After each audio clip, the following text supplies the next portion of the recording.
Hello, and thank you for joining Calvary Chapel Rio Grande Valley Pierce Youth Group. Pastor Shaun Gibson is currently going through a series called Kiss Me, a study through salvation, sexuality, and the scripture.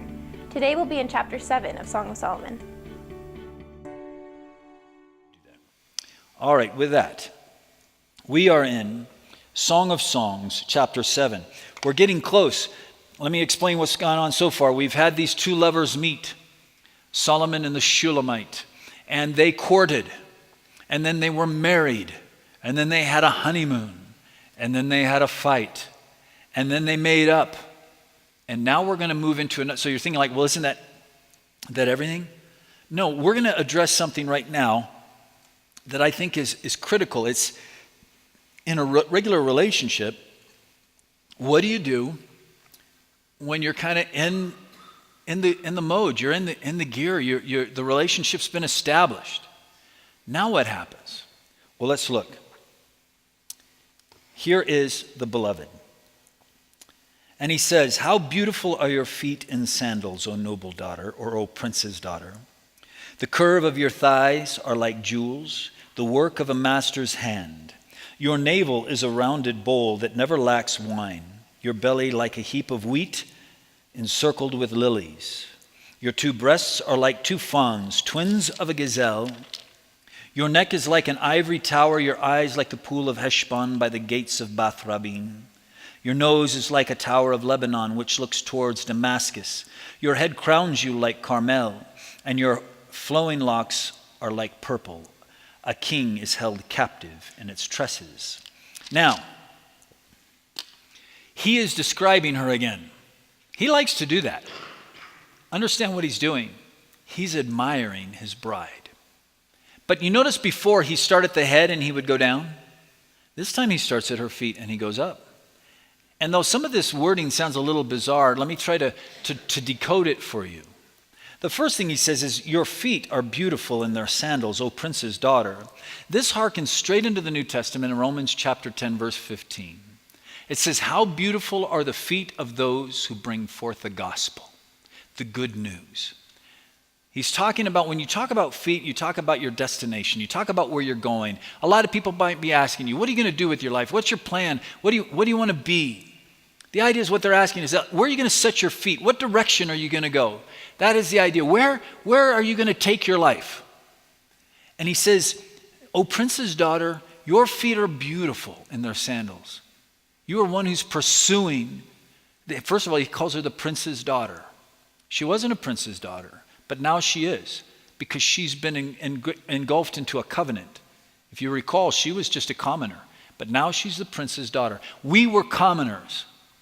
We were sinners, destined to go to hell on a damned planet.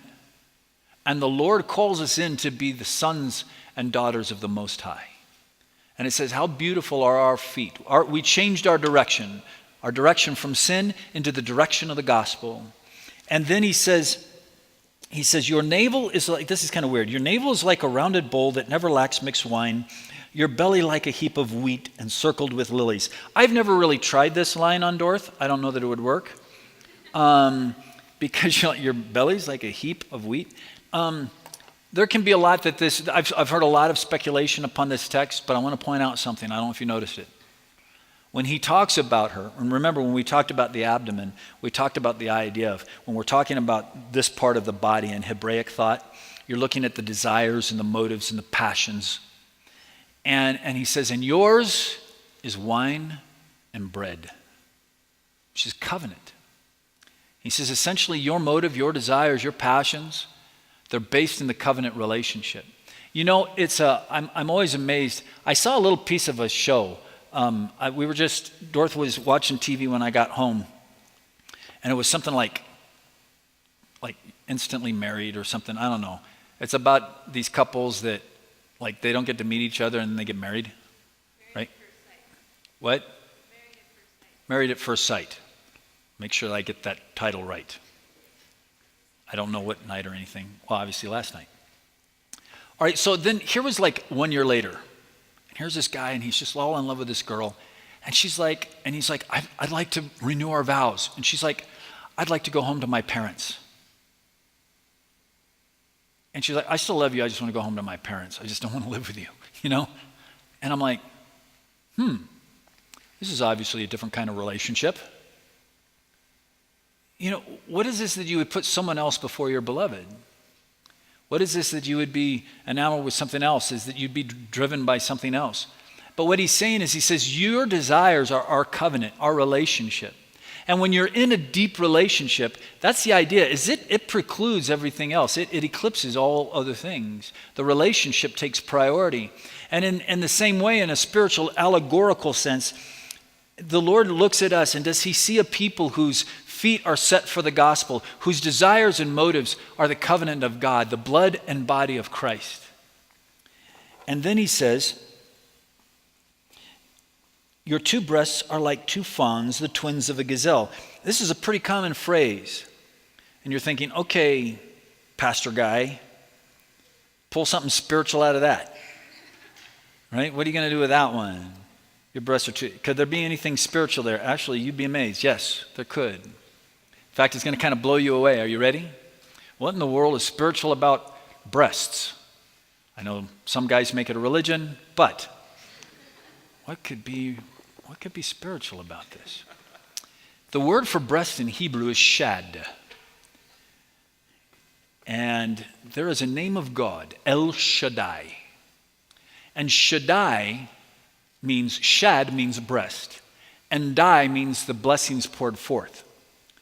So literally, this name of God is the mighty feeder, the mighty supplier, the mighty satisfier, the mighty breasted one. This is the name of God. It is. In fact, it is the preferred name of God in Hebrew. And you may have seen this symbol. I don't know how much you've been exposed to Judaism, but there is a letter in Hebrew that kind of looks like a W with little flags on it. Have you ever seen that? That's called the Shin. And that represents the name of God. If you've seen a mezuzah on a door, it'll have that single letter which calls upon God. And what it means is that God is the almighty supplier of everything I need. He is the one who satisfies. This is what sets him apart from everything else in life. Everything else in life we go running after, and maybe you've done this. Maybe you've gone after whatever it is, a technology or something you want for your birthday or something you want for Christmas, or you're pursuing something and you get your hands on it, and it's almost as soon as you get your hands on it, within hours, within days, you're looking at something else. It doesn't satisfy. That thing that you had to have several years ago is at the bottom of a drawer or at the bottom of your closet. We find, and you'll find this out the more you go on in life, that oftentimes you spend a lot of your time, a lot of your money, a lot of your thoughts on things that no sooner do you get your hands on them that they kind of crumble in your grip and they don't satisfy. But God satisfies. He's Shaddai. And that letter, that Shin, represents his name. In fact, you may have seen the letter and not even known it. Does this, I don't know, this is if you're a geek. All right, if you're a geek, you may have seen this. Live long and prosper. Anybody seen that? Who is that? Spock. Leonard Nimoy is a Jew. Was a Jew. Sorry. But he's Jewish. And they interviewed him. Leonard Nimoy is the one that came up with this. Not the people that designed the show. Because you see, actually, the Cohen, or the priests of Israel, would pronounce a blessing that essentially was like live long and prosper. And when the priest would pronounce that blessing, he would go his hands like this, because it's the Shin. Do you see? It's the letter, it's the W, and this is a Shin. And it was a double, and the priest would go like this. And he would pronounce what's called the Aaronic blessing. Yavarechecha Adonai v'yishmarecha, Ya'er Adonai panav elecha v'chuneka, Yisa Adonai panav elecha v'yasemlecha shalom. Which means, the Lord bless you and the Lord keep you. The Lord lift his face upon you and be merciful to you. The Lord cast his face and shine upon you and give you peace. It's called, it's the blessing. And the reason you do this is it's the Shin. Leonard Nimoy, when he was a boy, would watch his grandfather, who was a priest, pronounce a blessing like this, and it impressed him so much that he incorporated it into the show. This is so. What was he? He wasn't a Klingon. What was he? A Vulcan. So Vulcans are like Jewish, right? They're little pointy-eared Jewish people. and live long and prosper. That's what that is. That's the shin. It's the blessing. It's Shaddai. It's the breasted one. It's the God who, and maybe you've had this experience. I hope you've had this experience. Not everybody gets this experience. If you haven't, I'm sorry. I know for a fact, when I was little and when I was hurt, I would run to my mom, okay? When I was hurt, I'd run to my mom. And my mom would embrace me in her arms, and I'd just get muffled into her chest. And it was a very healing place. When I was scared, I ran to my dad. And when I ran to my dad, he would engulf me. And I remember just getting snuffed into here. And even though you just get smothered in all of that, it was like, in my mom, I was being healed, and my dad, I was finding peace. I don't know if you've experienced that. I hope you have. If not, that's the idea of El Shaddai, that we run into the arms of God, and he embraces us into his chest, into a place of healing, into a place of security, into a place of love, into an embrace that lets us go, so yeah, there is something spiritual there. It's called the embrace of El Shaddai. So then he goes on, and he says, your neck is like an ivory tower. Your eyes are like the pool. Well, let's start right there. Your neck is like an ivory tower. Remember, we talked about the tower. Here she is. They're in the relationship. They're in the marriage. They've been in the marriage for a while. They're in the relationship, and she still stands. She delights in her identity in him. And in the same way, we should delight. As Christians, we should never be cowed down. As Christians, we should never be defeated. We should never be overwhelmed by the world, because the one we love overcame the world. It's not to say that I won't have difficult times come. It's not to say there won't be storms in my life. But when the storms hit, I've got an anchor that is stronger than any storm. You guys with me back there? I've got an anchor stronger than any storm. I can hold myself erect. I can keep my head up. Somebody says, you're a Christian? Absolutely. Do you want to be? Are you one of those Jesus freaks? Amen, brother. Jesus freak with a capital JF. I love Jesus. I adore Jesus. I'm proud of Jesus. I love the Bible. I love it more now than when I first got it. I've been in this book for 33 years, and I adore it. This changed me. This truth transformed me.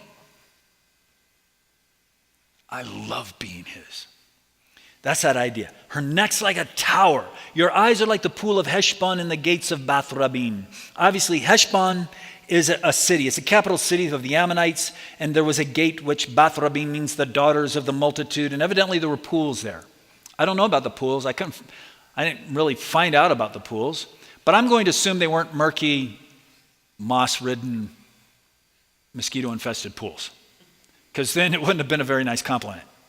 I'm going to say there were clear pools, deep pools, beautiful pools. He says, your eyes are, he's being romantic. He says, your eyes are clear, your eyes are beautiful. And I don't know if have you noticed this? If not, start noticing this. They say the eyes are the window to the soul. And how crazy true is that? Have you ever looked in somebody's eyes and they're faking it? They're like, oh no, I'm good, or they're faking that they're excited, or you can see in their eyes they're breaking and they're hurting. I remember there was a guy, he was a party animal at college, and man, everybody invited him to their party because he was the most outrageous party guy. He's the guy that would show up naked. All right, he was that kind of a clown, and he would show up wrapped in cellophane or something. And so everybody would always invite him. I won't tell you the name he went by because it's obscene, but his real name was Steve. And the thing is he was always joking, he was always laughing, but I could tell even then, I could look in his eyes and it's like, man, he is miserable. But on the outside, he was this clown. He had it all together, always laughing, always, but you could just see, all you had to do was look in his eyes and realize he's hollow and vacant and miserable. And have you noticed a difference? Maybe you know somebody and you've seen the sparkle in their eyes, or you've seen the shadow in their eyes. The eyes really are the window to the soul. When you're talking to someone, look them in the eyes. Look in their eyes and find out what's going on, because you'll really see inside of them. And so he's saying, your eyes are clear. They're beautiful. She's obviously, as he's looking at her, her countenance isn't down. Her countenance is not crazy. It's not distracted. He's like, man, your eyes are awesome. And so then he goes on and he says, your nose is like a tower of Lebanon, which looks towards Damascus. You might be thinking, like, should she slap him at this point? Your nose is a tower.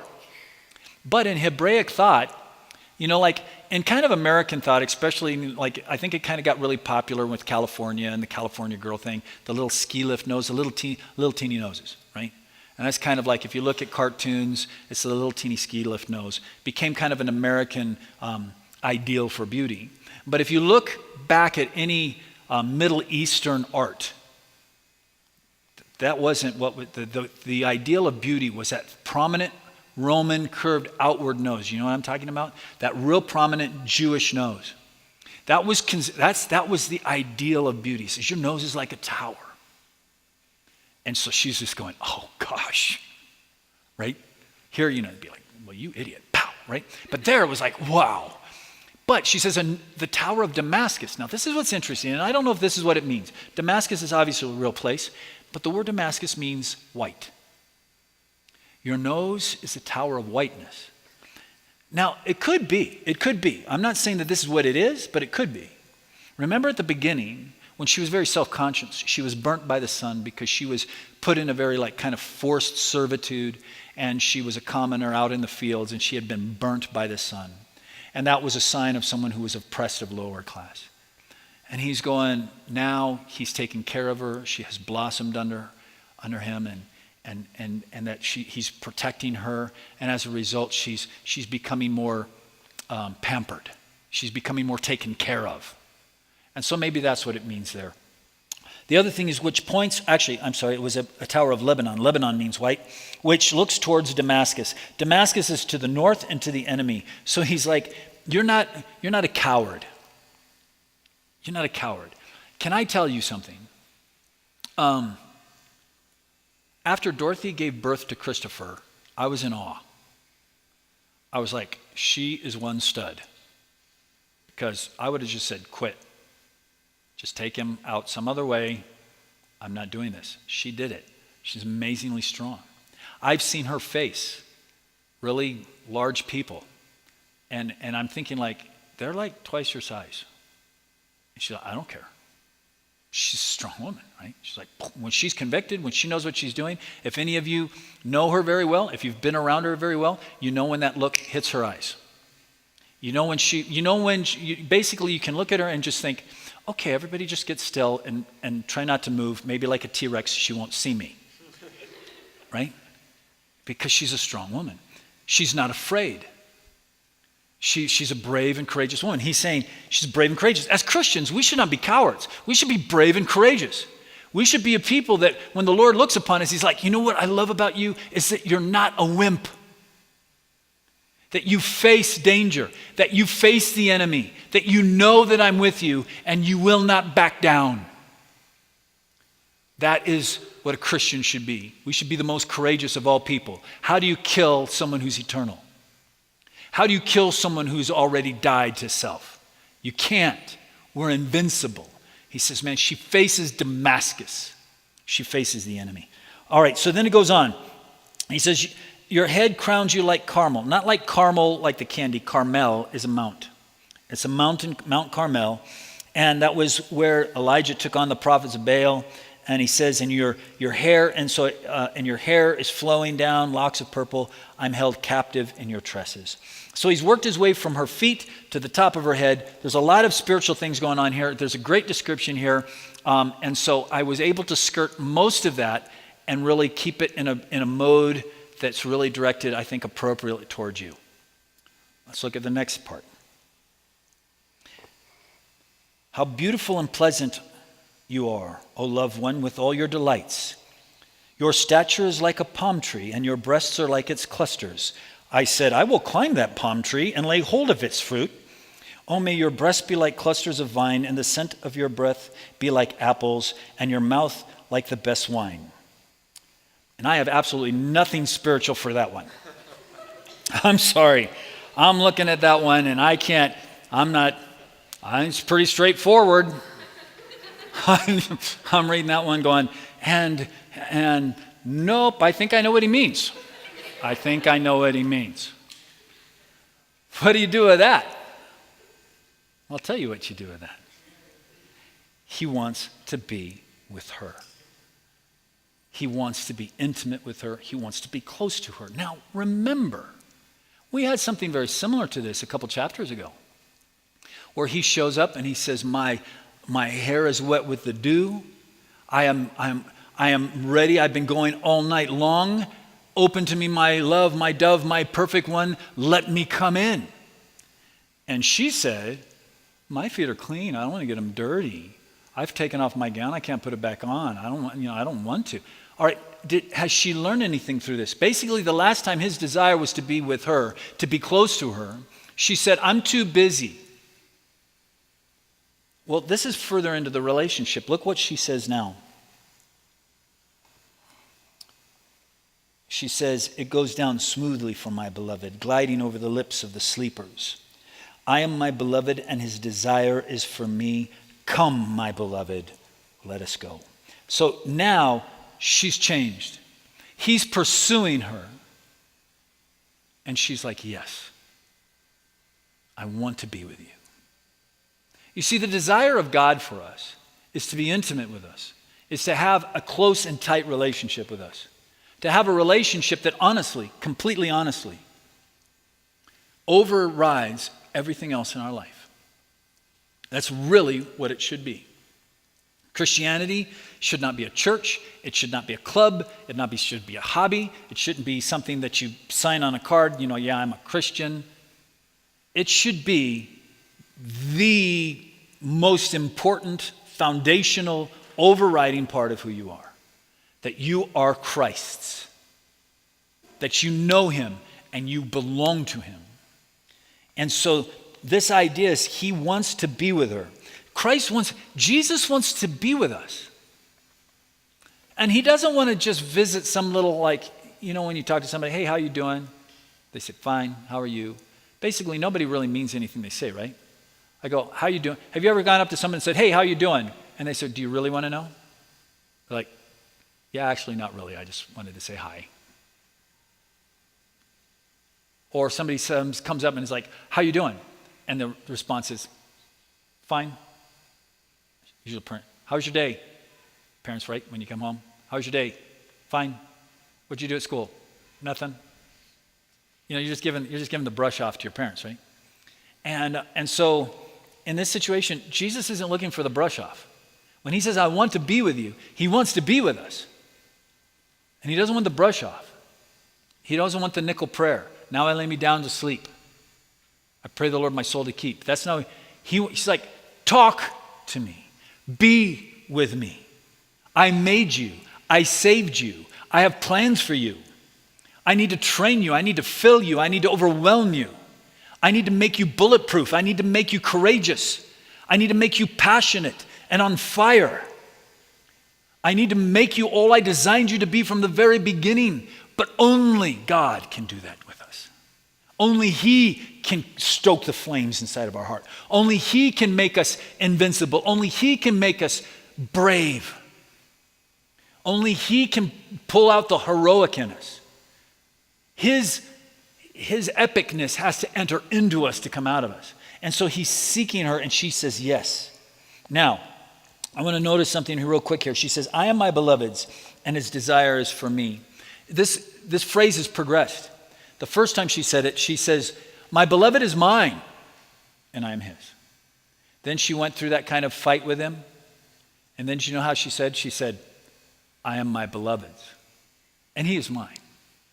Now she says, I am my beloved's, and his desires for me. Each time, the further into the relationship they get, the less it has to do about what she owns. You see, the further we get into Christ, the less it becomes about, well, God, what are you going to give me? Well, God, are you going to, I need an A on this test, or I want that person, or whatever it is. You see, at first we kind of come in very immature, and it's just like, God, this is what I want. I want this and I want this. And if you'll do these things for me, well, then I'll follow you. I'll cut you a deal, God. Get me out of this mess, and I'll follow you. The further you get into the relationship, it's no longer about that. It's like, God, can I know you more? God, thank you. What a privilege. What an honor it is to be used. He lets you do something. And it's no longer, oh, do I have to do it? Now it's like, seriously, God, I get to be part of your kingdom. You see, you would think like, I've been preaching to youth for 16 years. For 16 years. And honestly, I usually don't hold back. I don't give like baby lessons. But 16 years, you'd think at some point I'd go like, oh gosh, got to go preach to the youth. Absolutely not. It's like, seriously, God, do I get to, will you speak? I mean, and we were worshiping. I'm standing in the back and I'm like, oh dear God, please fall down. Please let your spirit fall. Break open everybody. Don't let anybody leave wounded. Don't let anybody leave lonely. Don't let anybody leave broken or lost. God, do an eternal work tonight, right now. Oh God, please. Move my lips to speak your words. God, please let my heart, not to me, but to your name be all the glory, Lord. You see, there's this idea that as we pursue, gosh, there's just nothing more than to please the one who keeps blessing me. Have you ever been so loved by somebody, it's almost overwhelming? Where you just feel like, well, I want to give back. You're always so nice to me. You're always so good to me. You're always doing so many things. I just want to bless you back. You feel the lopsidedness of the relationship, and you long to do something just to bless back. They'll call it pay it forward. It's that kind of idea, but it's just, I just want to return. Well, that's where she's at. It's just like, I'm my beloved's and his desires for me. She's being lost in the relationship, and he's all she sees. Then she says, and this is going to be the real practical part of tonight. Come, my beloved, let us go out into the fields. Let us lodge in the villages. And the first part here is she's going, come. He says, I want to be with you. And she says, then let's get away. Let's be alone. And can I tell you, when you get into a marriage relationship, there's going to be time that that's what you need. It's just like, you just need to get away. Dorothy and I we're like trembling, because it's like school year, and it's just like there's always seems to be one thing after another. Our anniversary's in May, and that's always usually VBS or mission trips or something, so we never get to celebrate our anniversary on our anniversary. It's very rare that happens. We used to wait until October when everything chilled out for youth ministry. Well, but that's when all the school's going. So we're right now just going like, we're both just like, we've got to get away. I just want to be with her. And in fact, I can give it even more like kind of a more direct. When we go on a mission trip, I love mission trips, but sometimes our mission trips are 3 or 4 weeks long. And we're 3 or 4 weeks, and it's wonderful because we're living with a bunch of youth, and we love doing that. But I have to sleep with all the guys, and she sleeps with all the girls. And, I think guys are okay. I just don't think they're anywhere near as fun as being with my wife, right? So it's like, would you like to sleep in this room with your wife, or would you like to sleep in this room with all of these farting males? And it's like, I'm not sure. No, I know exactly where I want to be, right? So, and what you'll see is, our eyes just start getting crazier and crazier and crazier, because even though we're together the whole time, we're not together. I don't get to just, and there is times that every now and then when the team is occupied doing something, she'll grab me or I'll grab her, and we'll duck around a corner, and she'll just grab my face and I'll just grab her face, and it's like, oh, I want to be with you. I don't want to be with you and everybody else. I just want to be with you. And so that's what she's saying. Let us go out into the fields and let us lodge in the villages. Now let me tell you what this means. There are times that sometimes you need to get away with God alone. Do we have a little munchkin loose in the halls back there? Can we go find Pastor Martine and a taser or something? Duct tape? Velcro? Okay. I just love children. I do. When they're somewhere else. So here's this idea. Sometimes you got to get alone with God. You've got to get alone. So then she says, let's go out into the fields. Let's go out into the villages. Let's go out early. It's a priority. It's a priority. Can I tell you a real quick practical observation on this one? You may be looking to spend time with God, and you may be looking to spend time with God, and you're trying to figure out, well, when am I going to spend time with God? When am I going to read the Bible? When am I going to pray? And you may have thought, like, I know what I'll do. It's the end of the day. Everything else is done, and you're thinking, like, oh, my goodness, I haven't read the Bible. I haven't prayed. Well, I'm going to do it now at, like, dark 30, when your brain is tired and your body is tired. That's a bad idea. It really is. Because you start praying about pink elephants, and you just start drifting. You're not really being with God. And so she says, let's go out early. It's a first. It's a priority. So let me tell you something. Don't give God your leftovers. You give God your leftovers, you have a leftover relationship. That's the kind of Christianity you're going to end up with. If you pitch God a nickel, then you've got nickel Christianity. If you want to understand the fire of God, the passion of God, the purposes of God, and a transformed life, the kind of life that is epic, then you've got to participate in that, and it's got to become a priority. She says, let's go out early to the vineyards to see whether the vines have budded, whether the grapes and blossoms have opened, and whether the pomegranates are in bloom. And there I will give you my love. All right, so here's the idea. He wants to be with her, and she recognizes, then let's get away.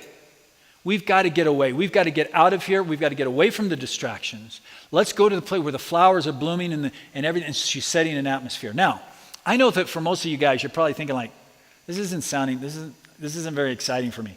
Let me tell you, when I go out to get away and alone with God, I don't go skipping through daisies and making little flower trains for my hair. Okay, that's just not me. When I want to date alone with God, for me personally, this is me personally, I do set an atmosphere where I can feel God. For me personally, it's honestly harsh usually.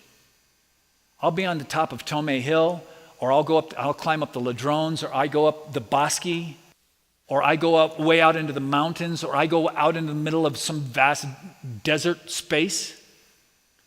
And then for whatever reason, I don't know why this happens, a lot of times I go out when it's raining, or when it's snowing, or when it's blowing and it's cold and it bites.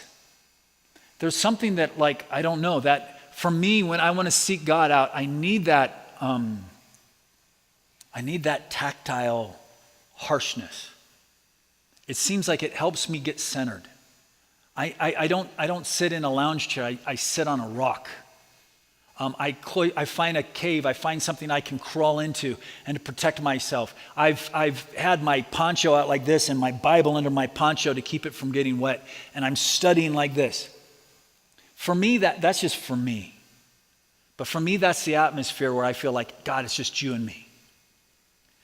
I have other ways I do that, and I set up different atmospheres.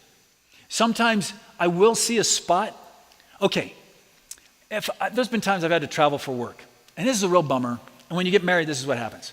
You got to travel for work, and I'll be someplace, and I'll be like at the ocean, and the sun's setting on the ocean, and there's like seagulls and all this stuff, and it's gorgeous, and it's beautiful, and you can hear the bell and the ships creaking, and I'm like, this is so cool. I wish Dorothy was here.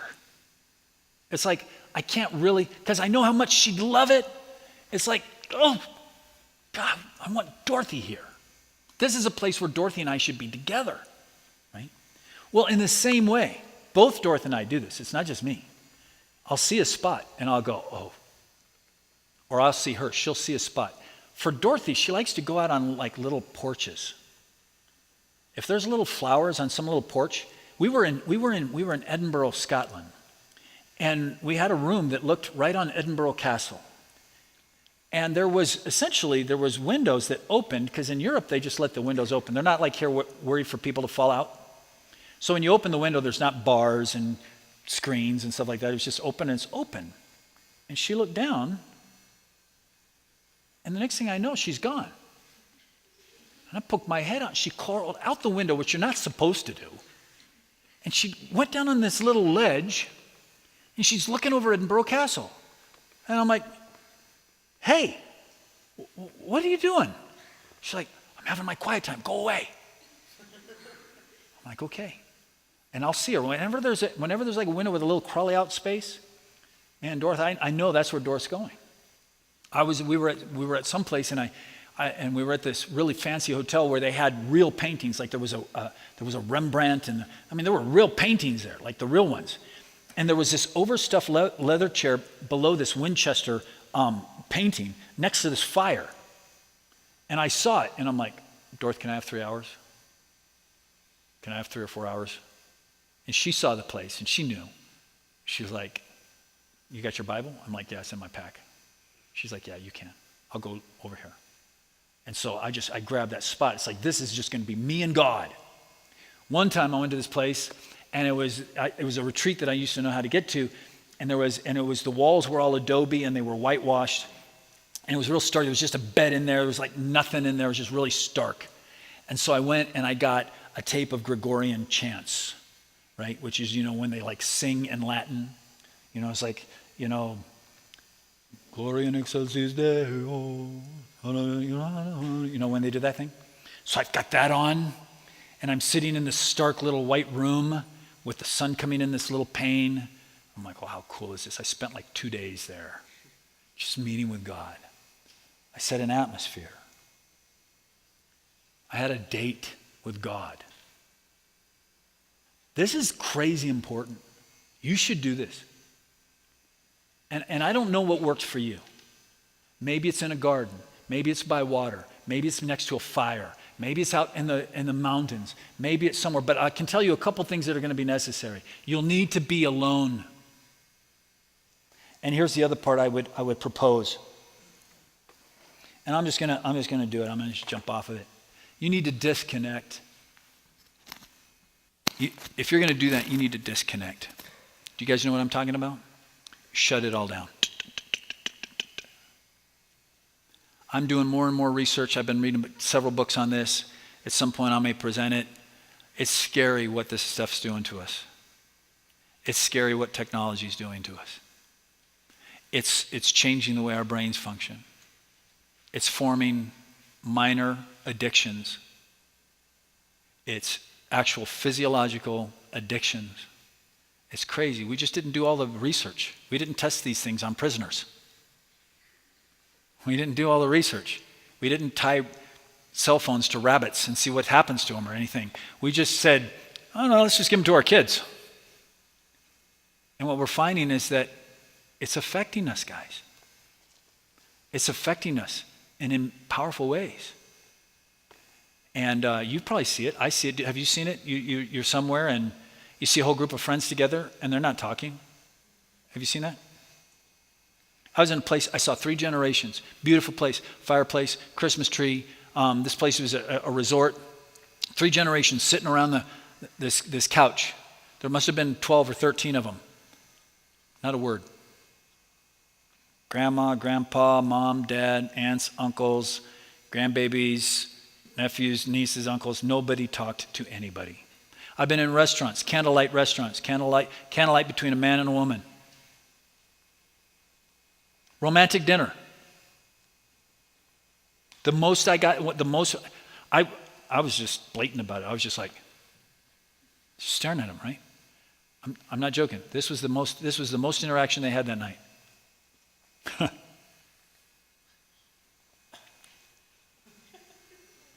like, why'd you come here? Have you seen this? Have you noticed this? It's becoming more and more and more obsessive. So this is what I do. Make it a priority. Disconnect. You might freak out a little bit. But don't take anything with you.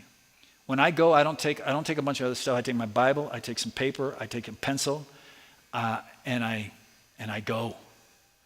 Maybe I'll take sometimes I like this. This is kind of a fun little thing. You take a chunk of cheese and some like really hearty bread with pieces of bark in it, and an apple and some water. And I put it in a nap type sack, throw it over my shoulder, Bible.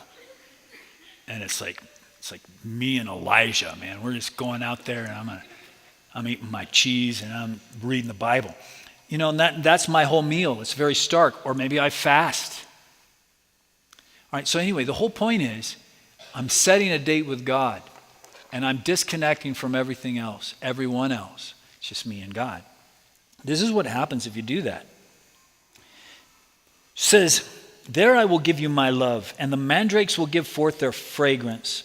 Mandrakes are a plant that has a root that can kind of look like a man. And in biblical times, they believed it increases fertility. I don't know. The only other place you see mandrakes in the Bible, it's a weird story, really weird story. Leah's son, I can't remember which son it was, found some mandrakes, and Rachel sees it, and she says, hey, give me some of your son's mandrakes. And Leah says to Rachel, what? You stole my husband, and now you're going to steal my son's mandrakes?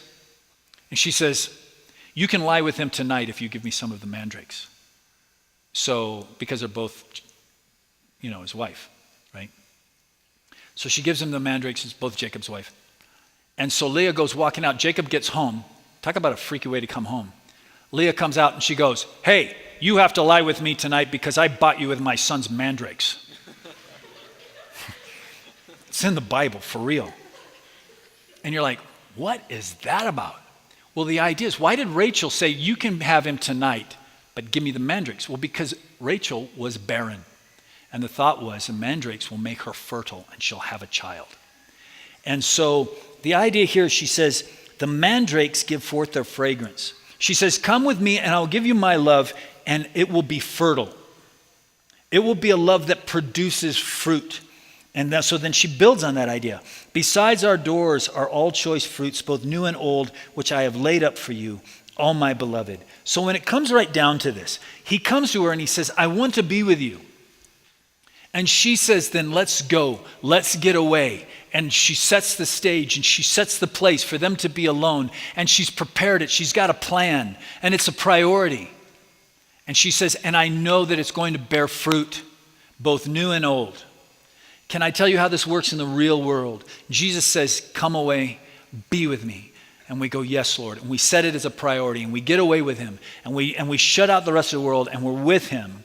And we set the atmosphere so it's someplace where we want to be, and it's someplace we will spend time with him. And I guarantee you, if you do that, there will be fruit. I'm going to say pretty much, if you've been around this ministry at all, the whole idea of Extreme Team came out of a quiet time like that. It came out of getting away with God. Every Extreme Team we've had, honestly, every VBS theme, every major teaching, every event we go out to, every mission trip, if there has been something weird and you say, like, where in the world did that come from? Right? Emmett Pravda's, space-time and matter spectrotomic transmorphulator. That was the fruit out of being alone with God. If you will make God your first priority, and if you will meet with him, not only will he change you, he'll start working through you in ways you could never imagine. There will be fruit. He will speak to you. He will lay out your future for you. He will make you bulletproof. He will do this, but it's very simple. It's not complicated and it's not mystical. We've got to get alone with him. And so here, I can tell you, chapter 7, if you guys were all married couples, I would have taught it completely different. That's the great part about Scripture. Scripture can apply in so many different ways. That's one of the reasons why I didn't want to teach this book. I had come into this book as a teaching manual for married couples, and it's got a whole different series of applications for married couples. And that's why I'm thinking, I'm never going to teach it for youth. And then the Lord said, no, because here's the deal. Intimacy comes from relationship. Without relationship, it's not intimacy, it's just sex. Without a relationship, it's not intimacy. People have sex all the time. They have no intimacy. They don't even like each other. Don't even want to be with each other. They hate each other. They have nothing in common. They may not even know each other's name. The only thing they may have in common is alcohol. You see, that's not intimacy. That's not relationship. That's just sex. So much of what the world out there going is like, hey, we'll give you the sex part. Here, just plug into this. Just watch this. Just do this. Just go here. Just take this pill. And you'll have the experience. No, you're going to have the carcass. Intimacy starts with relationship. And a true relationship horizontally with other people can only be sustained when you have an intimate relationship vertically with God.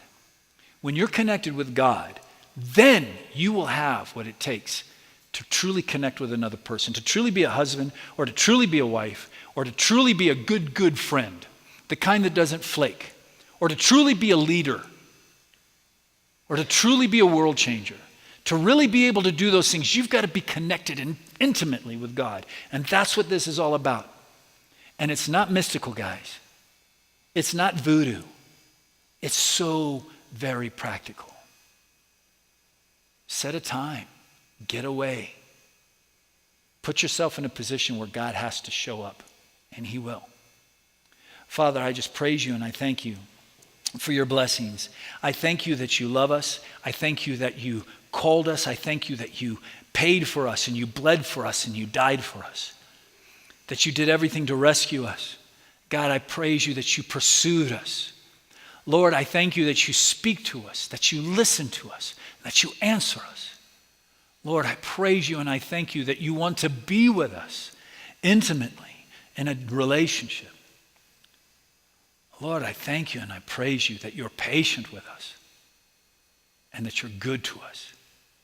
Lord, I just pray by the power of your Holy Spirit and by the piercing sword of truth of your word, that you would do a work right now in the hearts of all of us who have gathered here in your name. Would you meet us where we need to be met? Would you speak to us? And Lord, I pray that we would be forever changed. In Jesus' name, amen. This has been a study for Pierce Youth Group, Calvary Chapel, Rio Grande Valley.